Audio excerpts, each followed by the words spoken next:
the more you believe, the less you know. What happens is that with a belief, it's a concept. It's a thought, it's an idea. Someone else told you, you made up something, you decided to believe it. Knowing is not a believing, it's not a concept. It's a state of knowing. Just like if you like to cook, you don't believe you can cook. You know you can cook because you cook, you see. You don't believe you can't. So everybody, they use that word, oh, I believe this and I believe that. Well, have you experienced it? Do you know it? You see. Or are we having to always depend upon someone else's giving us these beliefs, these so-called truths that we then never know for ourselves?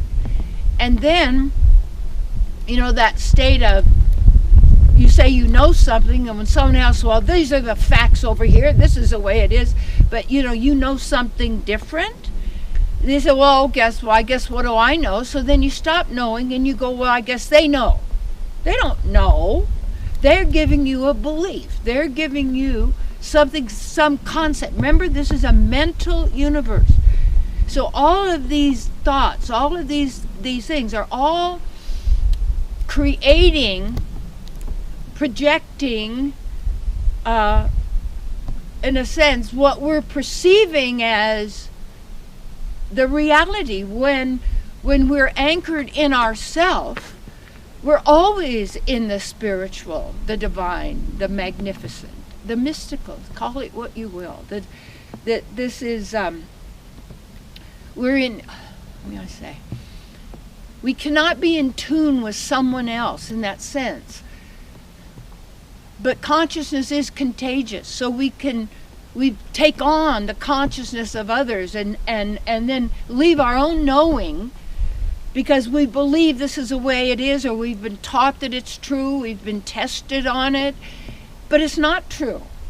And it never felt right. You see, why would we have to be tested on what's true and what's false when we already know?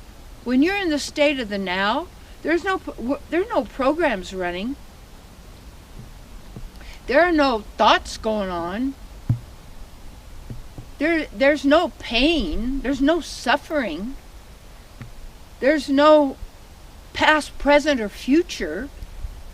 And the more we stay centered in the now, and you have to pass through the boredom, what happens when we're so used to having a toy, the mind, that keeps us on this always divided from our true self.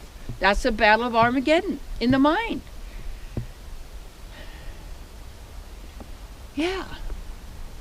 So we have to discern the difference between what's really us and what we've been taught. And taught is also to be tense, is to be taught, you see. To be in fear and anxiety. So cool, the snow. It feels so good. It's so pretty. And it feels so nice.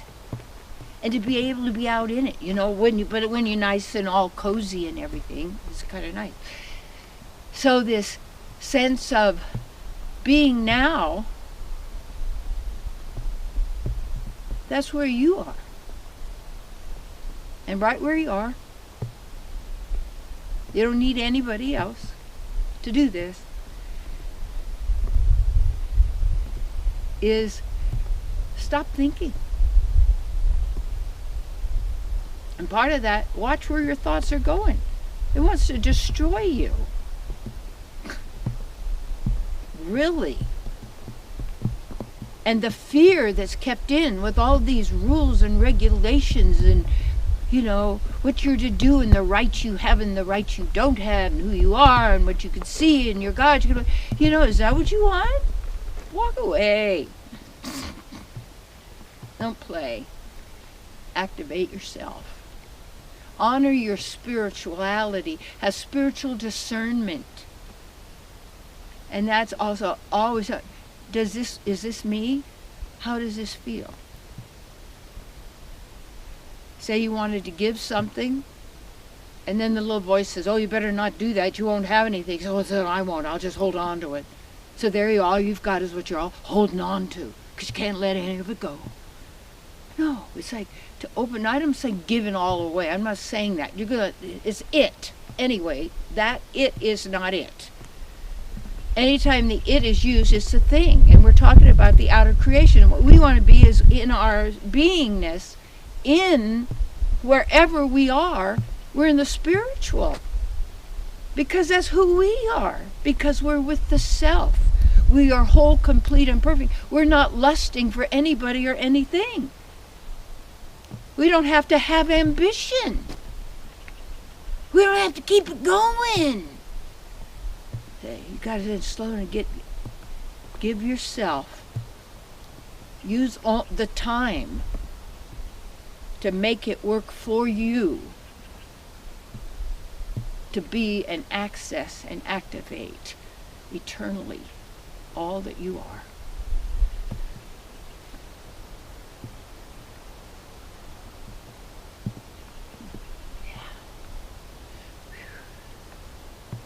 You know, the snowflakes, they're very interesting. Same shape as a little honeycomb.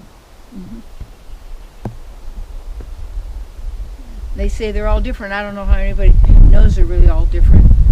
I don't think anybody's ever seen them all. But that's, again, could be there's just a pattern, there's a whole bunch all the same, and they all fall in different places. Hey, who knows that? I don't know. How are you going to prove it? So what do you know? Or what do you believe? Well, we're taught to believe there are no two snowflakes alike. Nobody has seen all snowflakes. They're going so fast here. You think I've got time to examine each and every one of them? Could be a lie. But what do you know? You know yourself and your God within.